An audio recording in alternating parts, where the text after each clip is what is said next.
Good evening.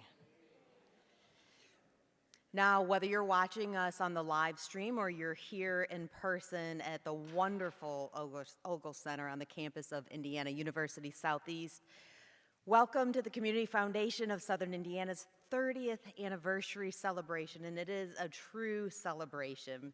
I'm Angie Fenton, President and CEO of Extol Magazine and Media, and a member of the Community Foundation's Board of Directors.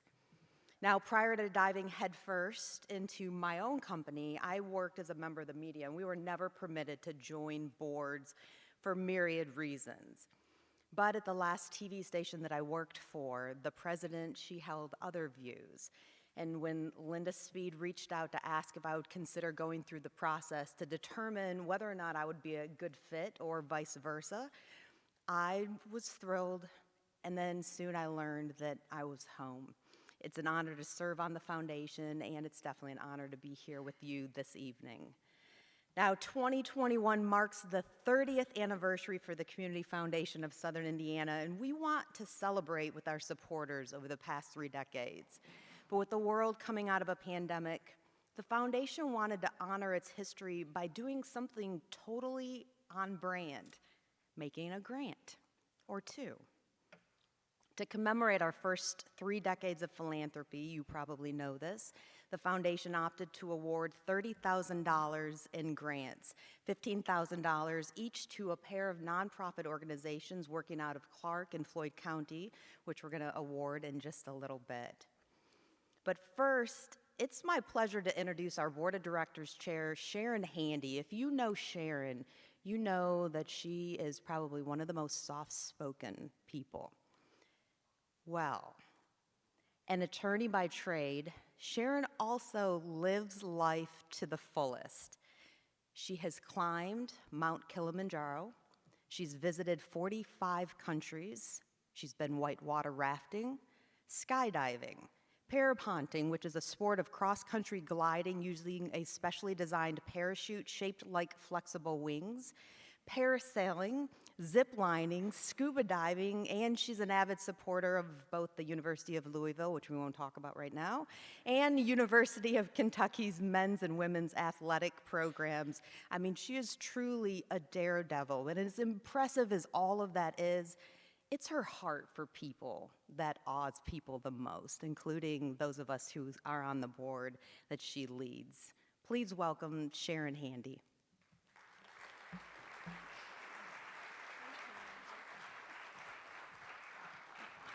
I don't know where Angie dug all that dirt up on me, but it is true. The one thing you notice she didn't mention was public speaker.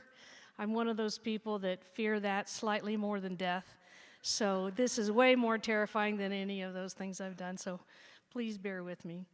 But good evening, everyone, and thank you for joining us today. As Angie said, my name is Sharon Handy, and I have the honor of being the Board of Directors Chair for the Community Foundation of Southern Indiana. I want to thank you for helping us make this a celebration of 30 years of our impact to the community. We're very fortunate today to be joined by a number of people and organizations who have been instrumental in the Community Foundation. From former board members to current fund holders, we are very pleased to have this many people and this many familiar faces share this evening with us. It's an evening of celebration and reflection. For the most part, in this room, we can think back to when our lives were age 30. There might be 1 or 2 of you who can't do that yet. For some, that might meant a big purchase. For others, it might have been a scary time, such as a first home or a new car. For others, it was the age of our beginning, our own careers, our own families, and becoming an independent adult.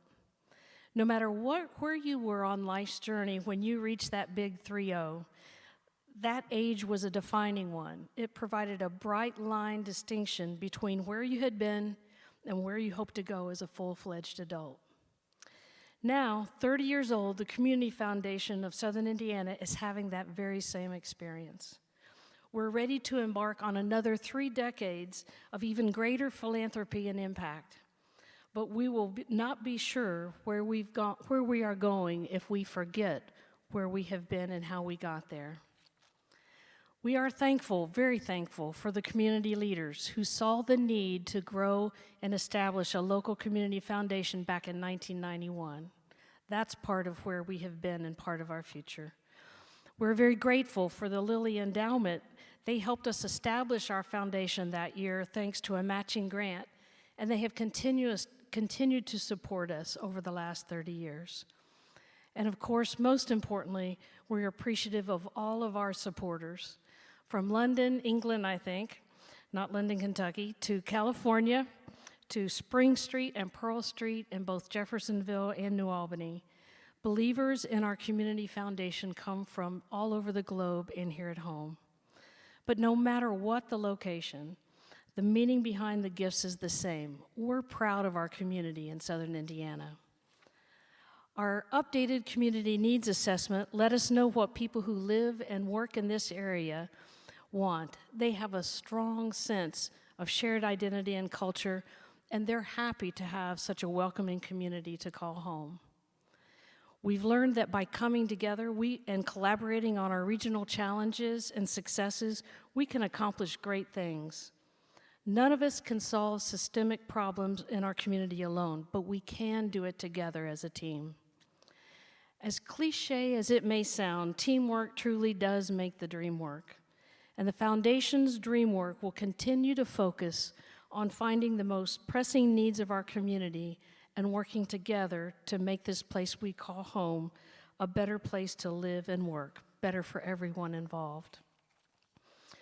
We believe that when we make our community and its amenities more accessible to our most vulnerable residents, we make our community more open and more welcoming to everyone. After all, that has been the mission of the Community Foundation for the past 30 years. So tonight is an opportunity for us to offer thanks to each of you, our supporters, for being the great teammate that you have been for us this past 30 years. As we enter the holiday season, I hope you'll be as proud and as thankful as I am to know that your gifts over the past 3 decades have helped so many of your neighbors, many of whom you will never meet, but your gifts will help bring life-changing opportunities to so many of them that need it throughout Clark and Floyd County in Southern Indiana. Thank you.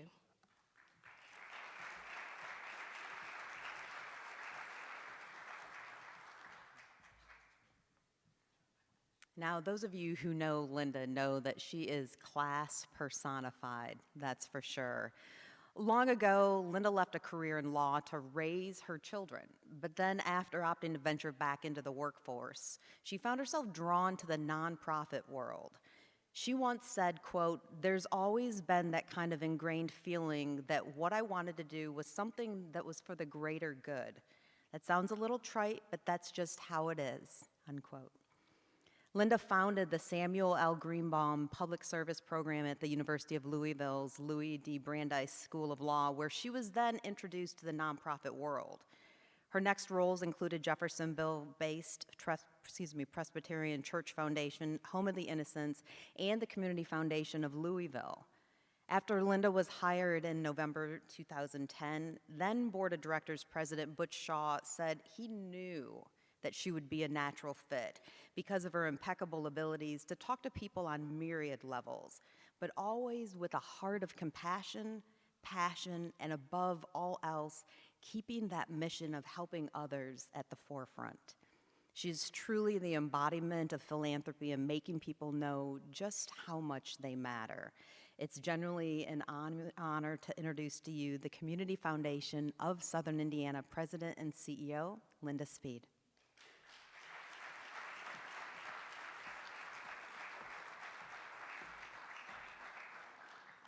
Thanks, Angie. Good evening. I'm Linda Speed. I'm President and CEO of the Community Foundation of Southern Indiana. Thank you so much for joining us this evening as we take some time to celebrate our past 30 years as well as look forward to what the next 3 decades will bring for the Community Foundation. We're very excited that we can celebrate 30 years of acting as a partner, resource, and steward for philanthropy in our community. And as Sharon said, we can't thank you enough for allowing us to partner with you in your giving and for helping us get to this point. I'd be remiss if I didn't take the time right now to recognize the Community Foundation staff and our board of directors, both current and past, because your guidance and leadership has been critical to the overall growth and success of the foundation these past 30 years. So if everyone on the Community Foundation staff, both current and past, and our former CEOs who are here, and our current and former board members who are with us today would just stand up if you can and be recognized, I would like to take this moment to tell you thank you.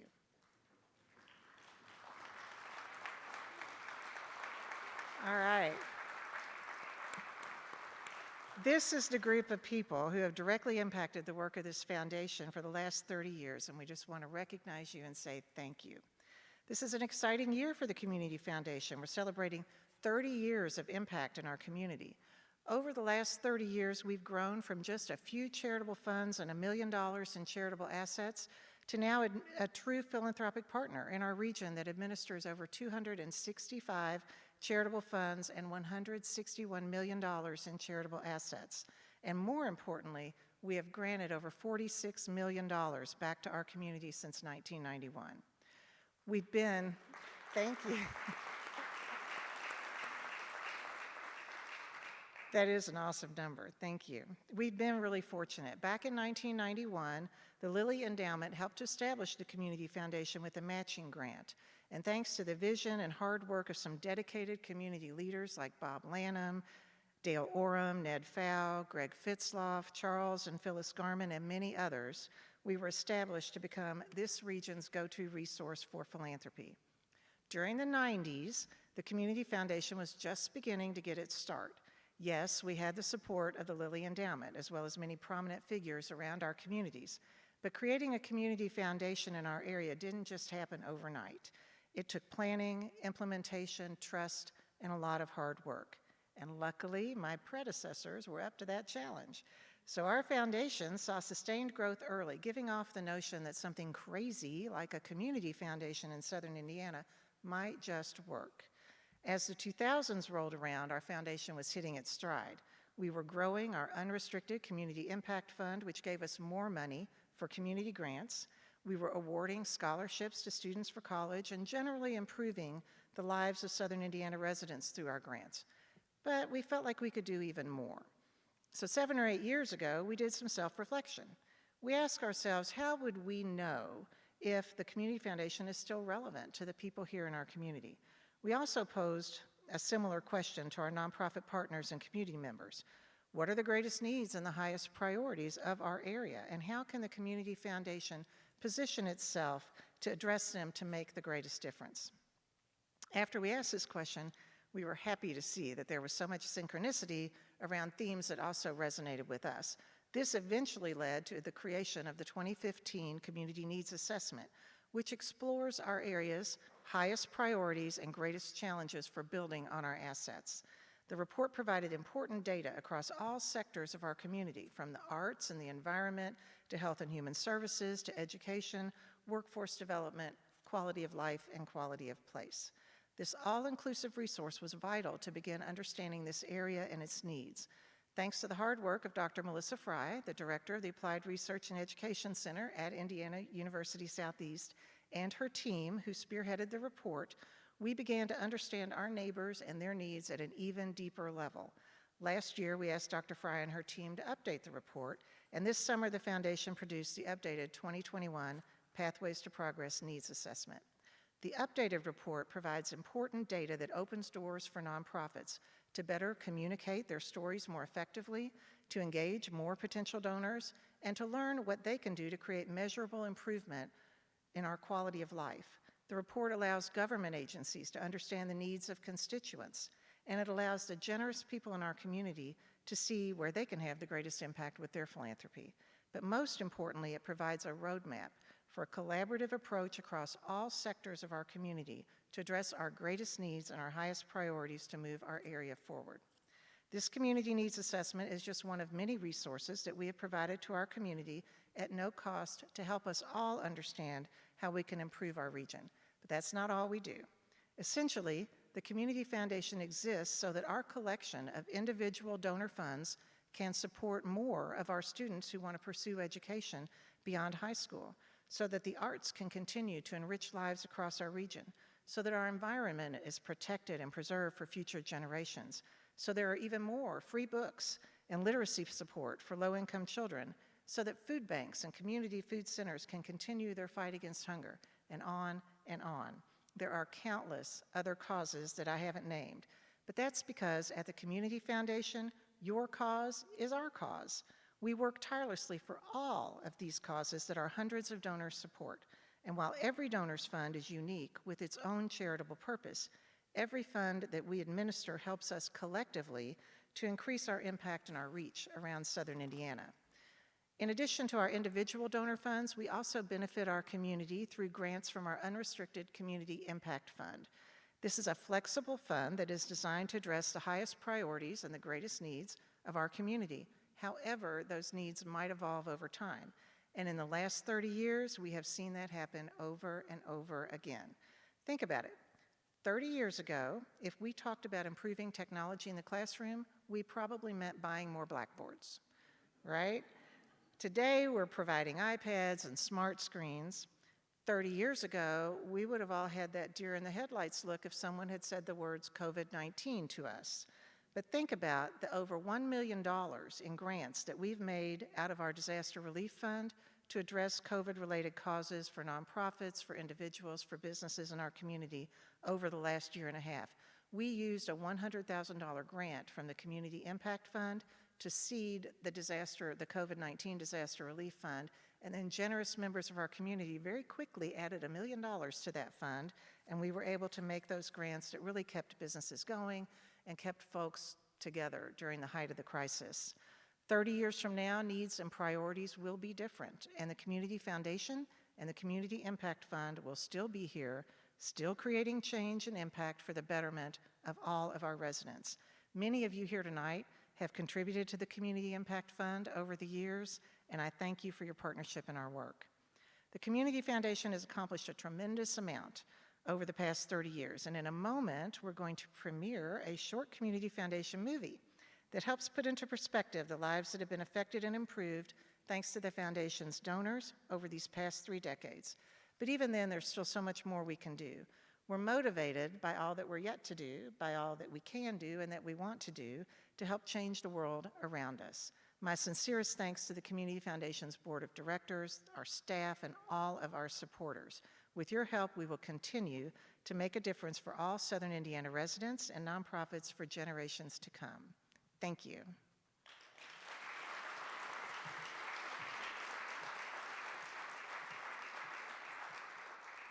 And now I'd like you to turn your attention to this large screen next to me as we take you back in time to the humble beginnings of the Community Foundation of Southern Indiana.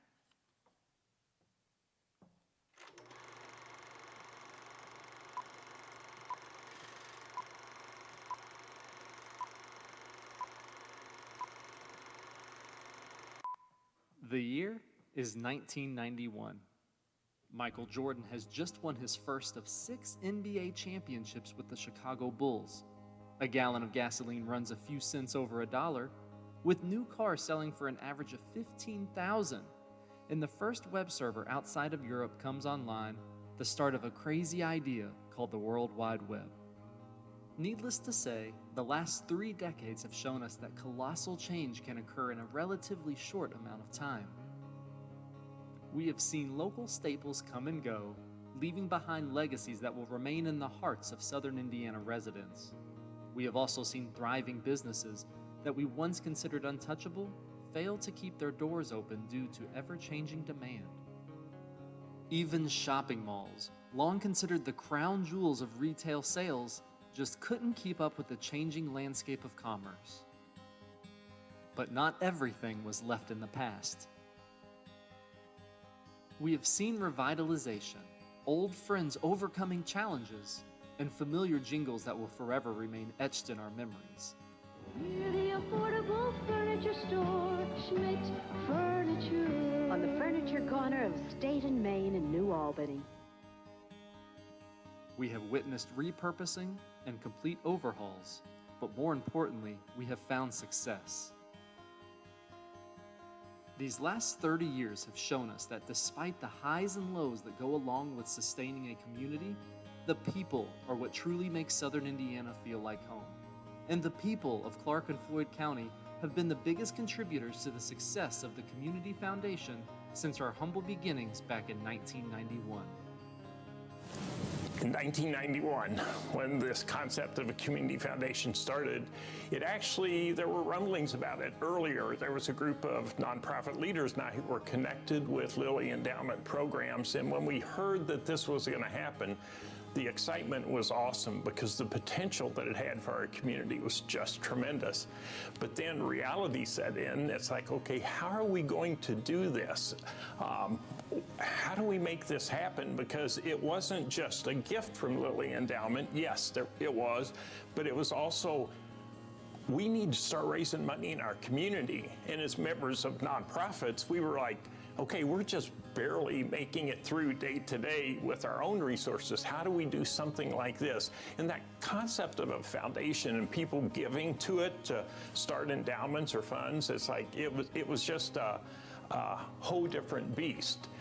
We knew, based on all the resources that Lilly Endowment provided to make this happen, we knew it was probably at least going to be successful, but never in our wildest dreams did we realize how successful it might be. Founded as the region's partner, resource, and steward in philanthropy, the foundation currently manages $161 million in charitable assets and administers more than 265 individual funds, each of which supports the unique charitable intent of the donor who established the fund. The foundation also takes the time to educate current and potential donors on what their gifts can provide to the community for years to come. The Community Foundation over the years has been a great teaching tool for philanthropy. I think there are a lot of families who have funds with the Community Foundation and now understand kind of generational giving. They've made many grants to many of our local organizations and have supported them in ways that wouldn't have been possible without the Community Foundation. As the foundation continued its growth through the early 2000s, more and more organizations around southern Indiana were looking for a helping hand. From historic Nahan Fieldhouse in the heart of downtown Jeffersonville to the Heritage Preservation Association in the small township of Bethlehem, there was no shortage of need.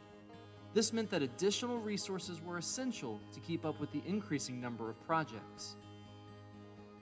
Thanks to gifts from the Lilly Endowment, CFSI had the opportunity to hire interns who not only gained valuable professional experience, but also learned about giving back while working in the nonprofit sector. Professionally, I was able to learn about preparation for important meetings, events, working closely with the board of directors and Linda Speed, the CEO. Mike Wise was here at that time when I started. It was just a great learning opportunity for me as a professional, as a career woman, and really helped me to set my pace into my career and really growing into a high level of professionalism. Professionalism is also an expectation of the dozens of students who receive scholarships through the foundation each year. Thanks to the generosity of our donors, our scholarship program continues to reach even more students from a variety of backgrounds. We have been blessed to be able to go to college pretty easily, but not everybody has that opportunity. And so we wanted to have a scholarship fund to help students that maybe don't get that help at home, because we understand the best way up and out of poverty and to a better life is to get a college education, to get some kind of training after high school. In 2021, 88 scholarships were awarded, granting out nearly $650,000 in financial aid to the class of 2021. That includes the Lilly Endowment Community Scholarship Program, which covers all 4 years of education at any college or university in the state. It's to really just raise the educational attainment in Indiana so people can experience the things that I'm experiencing at Notre Dame. Because without the Lilly Scholarship, I would not have been at Notre Dame, and I feel just so blessed to have this opportunity to be here. More recently, the Community Foundation has expanded its reach even further to include 2 new resources: the Community Needs Assessment and the Quality of Place Grant Program. Spearheaded by Dr. Melissa Fry and her student research team at Indiana University Southeast, The Community Needs Assessment was released in 2015 to offer the public a glimpse into our area's greatest needs, the highest priorities for funding, and gaps and overlaps that exist in services and funding. That report was updated in 2020, exploring future aspirations for building on the area's assets to address the greatest challenges throughout the community. I think the greatest utility of the community needs assessment comes from giving people in different areas of the community who do different kinds of work an opportunity to connect what they see in their own little sector that they work in to other issues in the community. So I think people better understand that everyone in the community, or not everyone, but a large share of our community is very concerned about issues around housing, substance abuse, mental health services, that these aren't just small portions of the community that have these concerns. This is a widespread set of concerns that needs real attention from various sectors in our community. While the needs assessment made it clear there were barriers in place for some community members, the Quality of Place Pathways to Progress grant program focused on how to begin making our area more accessible for everyone, especially those with the least access to safe public places and amenities. The hope was that the Quality of Place projects would not only help transform our region, but would also help make our parks, trails, and other public spaces more accessible to our most vulnerable residents and welcoming to all types of people. This program allows us to build on what we already have that no one else can steal. Look, you can steal an NFL team. We've seen that done. You can't steal what's behind me. You can't steal the soul of the region. So the business proposition is quite simple. How do I amplify that? How do I build that up? Because that becomes a competitive advantage for our region for attracting talent, for attracting economic investment, and I think even more importantly, making our community more healthy for everyone. So everyone, regardless of income, age bracket, whatever, has access to a great, healthy, active, and engaged quality of life. We have also lent a helping hand to our neighbors during times of need. The last decade has brought on many unexpected challenges, such as the series of tornadoes that ravished Henryville and surrounding communities, as well as the COVID-19 worldwide pandemic. But even in times of natural disaster, it has led to extraordinary compassion and results from our Southern Indiana community.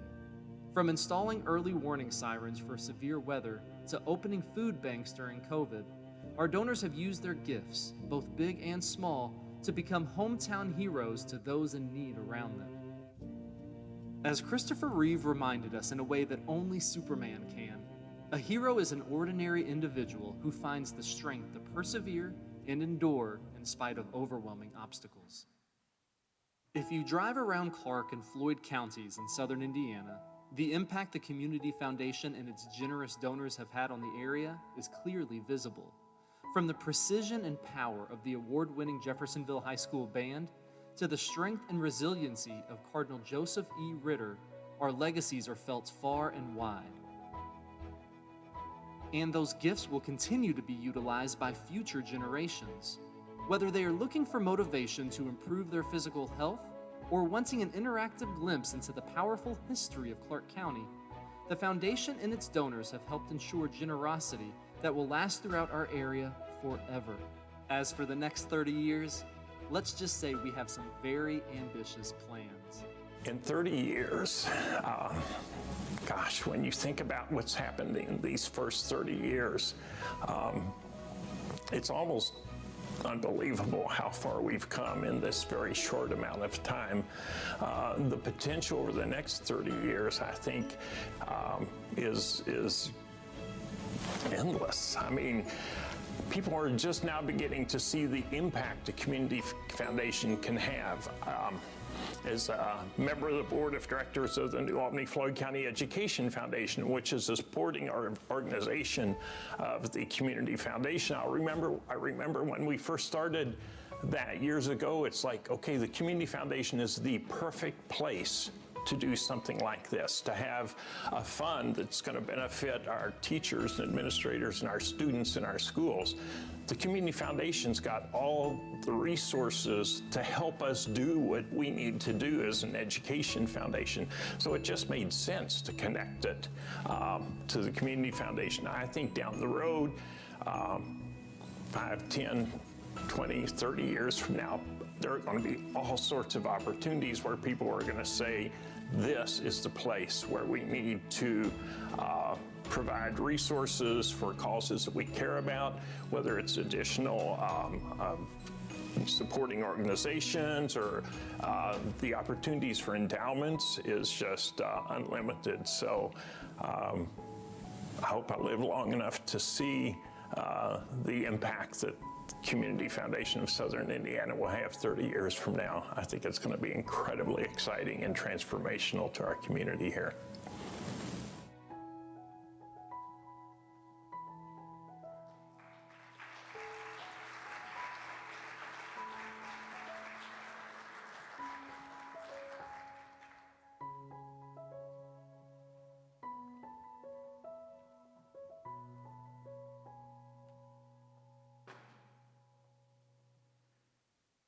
I know he doesn't want the kudos, but I'm going to give them to him anyway. That video was created by Wes Scott, the Foundation's Communications and Marketing Officer, and definitely with a heart of love.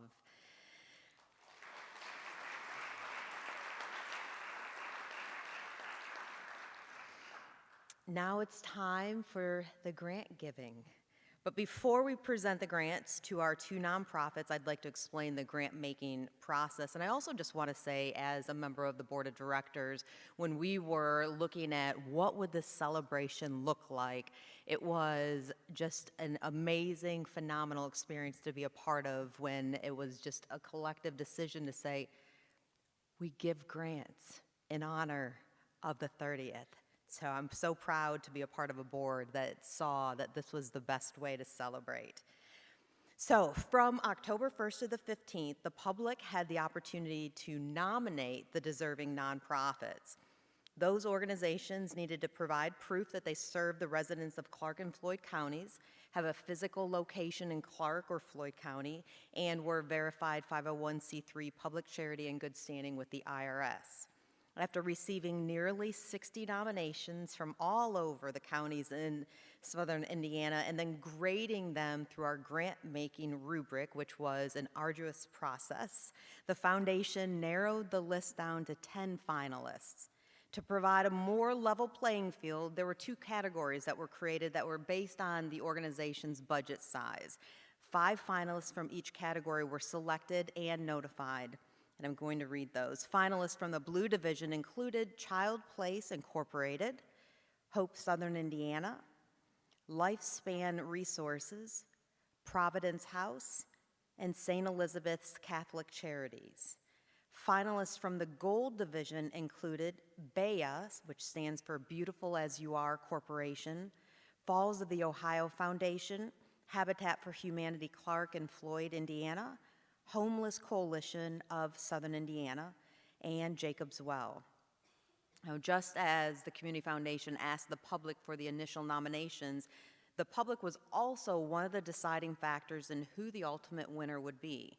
Beginning at midnight on November 10th and lasting until 11:59 p.m. exactly on November 12th, the 10 finalists had only 72 hours to garner as many electronic votes as possible, which then accounted for 25% of the final score. Nearly 2,500 votes were cast during those 72 hours. We're proud of that engagement. And then a winner from both the Blue and Gold Division were chosen. And now our first winner. We're thrilled to announce that the winning nonprofit organization of the Gold Division is Jacob's Well.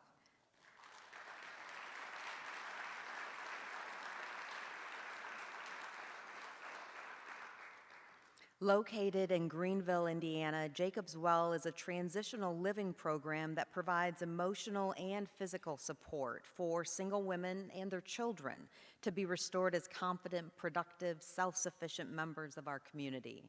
Founded in 2011, Jacob's Well was created to be a resource and support for single women and their kids who are looking for a fresh start.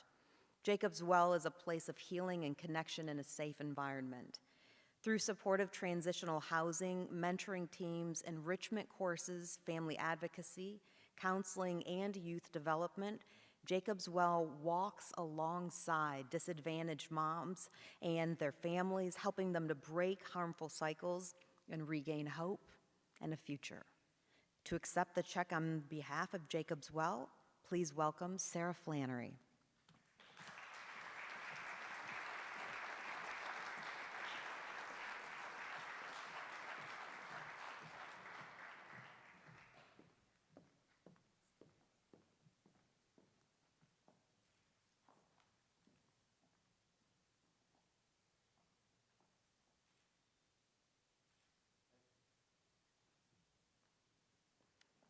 Thank you so much, Sarah and Jacob's Well. And our second nonprofit organization that we'd like to recognize tonight. We're happy to announce that the winning nonprofit of the Blue Division is Hope Southern Indiana.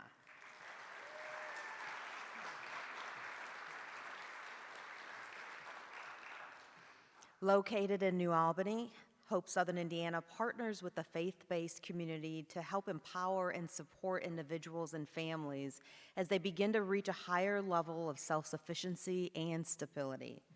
Formerly known as Interfaith Community Council, Hope Southern Indiana began in 1964 as the Downtown Neighborhood Council. The goal was to provide constructive after-school activities for youth in the center city of New Albany. 4 churches shared in that vision and collaborated together to make this goal a reality.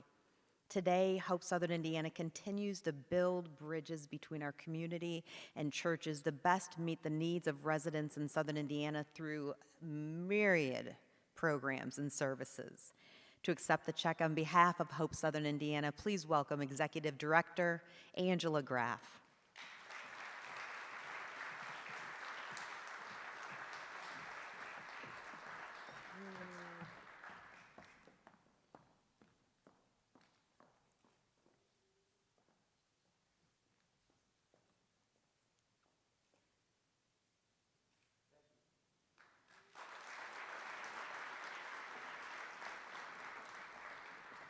Thank you, Angie, and congratulations to Hope Southern Indiana.